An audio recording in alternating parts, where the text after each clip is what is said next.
Le grand JT de l'éducation vous est présenté par Microsoft. Bonjour Loïc. Bonsoir Virginie, bonsoir à tous. Les coupes budgétaires dans l'éducation nationale, ce sont sur toutes les lèvres évidemment depuis ce matin avec des réactions unanimes. C'est la déception, l'indignation et la colère qui dominent après l'annonce hier de 692 millions d'euros d'économies sur le budget de l'éducation nationale. Alors concrètement, ces coupes vont principalement se matérialiser sur le recrutement des enseignants dans le public et le privé, mais aussi dans le financement de postes d'AED et d'AESH. Le choc des savoirs, lui, sera bel et bien financé et mis en place. Hier sur France Info, la secrétaire générale du SNES FSU, Sophie Vénétité, a réagi. Elle a exprimé la lassitude et une énième désillusion du monde éducatif. C'est un signal qui est terrible pour une éducation nationale qui manque de tout. On est au bord du précipice, on est en train de couler et finalement le gouvernement accélère le sabordage du bateau éducation nationale. On sent qu'il y a un petit vent de panique parce qu'ils nous disent aussi on va voir quels ajustements peuvent être faits.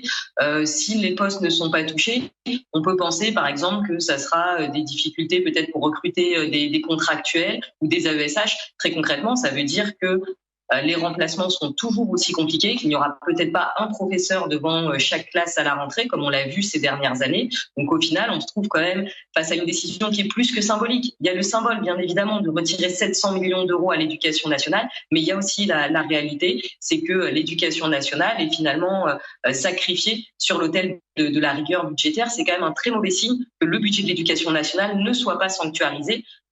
Voilà pour la secrétaire générale du SNES FSU, Sophie Vénétité. Et ce matin, c'est Nicole Belloubet, la ministre de l'Éducation, qui était en visite dans une école de Mulhouse et elle a été interrogée sur ces fameuses coupes budgétaires. Alors d'abord, elle a assisté à un cours de mathématiques en classe dédoublée avec la fameuse méthode Singapour. Puis elle a échangé avec les équipes sur la formation continue des enseignants. Mais effectivement, c'est sur l'austérité qu'elle a dû justifier la position du gouvernement et surtout rassurer. Nicole Belloubet, formelle, il n'y aura pas de suppression d'emplois dans l'éducation nationale. Je la cite, « Ces annulations de crédits portent sur des crédits mis de côté, mis en réserve que nous utilisons en cours d'année. Si nous devons faire face à des chocs particuliers ou exceptionnels, ce sont ces crédits-là qui sont gelés. » Voilà. Et au passage, le cabinet de la ministre a également confirmé l'annulation de la baisse du nombre d'enseignants annoncée fin décembre par Gabriel Attal, dans le cadre donc de la mise en place du choc des savoirs. Une situation néanmoins inquiétante dans un contexte où les signalements d'incidents graves dans les établissements scolaires sont en hausse, Loïc. Un rapport de l'Éducation nationale révèle que les chefs d'établissement du second degré, dans le public comme dans le privé, ont déclaré en moyenne 13,7 incidents graves pour 1000 élèves en 2022-2023, un chiffre en hausse d'1,4 point par rapport à l'année précédente, qui s'explique donc par une multiplication de ces incidents dans les collèges, puisque dans les lycées, le chiffre est plutôt stable. On parle là d'altercations, de bagarres, d'insultes, d'agressions qui sont le fait d'élèves pour les 2/3 des cas.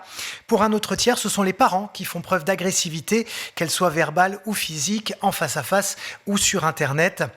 Enfin, autre chiffre mis en avant par ce rapport, 8% de l'ensemble des incidents graves commis dans les collèges et les lycées sont motivés par le racisme, l'antisémitisme, la xénophobie ou l'homophobie. Tout autre sujet, mais tout aussi important, vaste coup de filet dans le Loiret pour tout un réseau pédocriminel complètement démantelé.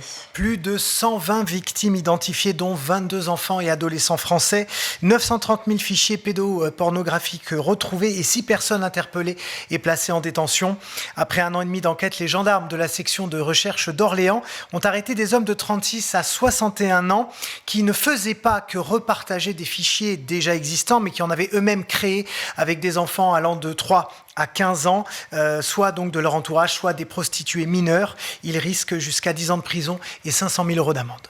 On termine en Haute-Garonne où des images à caractère sexuel ont été projetées dans le cadre d'un spectacle scolaire. Les faits se sont produits à l'Union, c'est près de Toulouse. Des hommes et des femmes masqués dans des positions lascives ont été projetés pendant un spectacle pour enfants.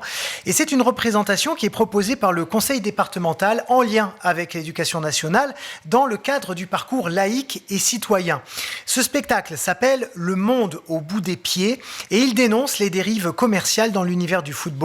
Il durait 1h30. Les enfants sont montés sur scène une petite dizaine de minutes et c'est là qu'il y a effectivement des images à caractère sexuel qui ont été projetées sur l'écran principal.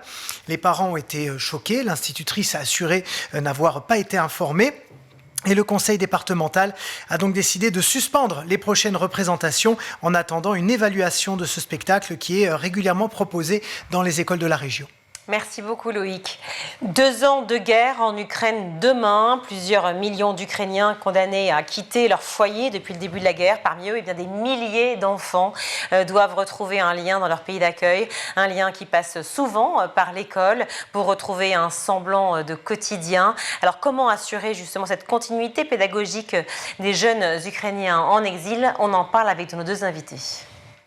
Vous avez regardé le Grand JT de l'éducation avec Microsoft.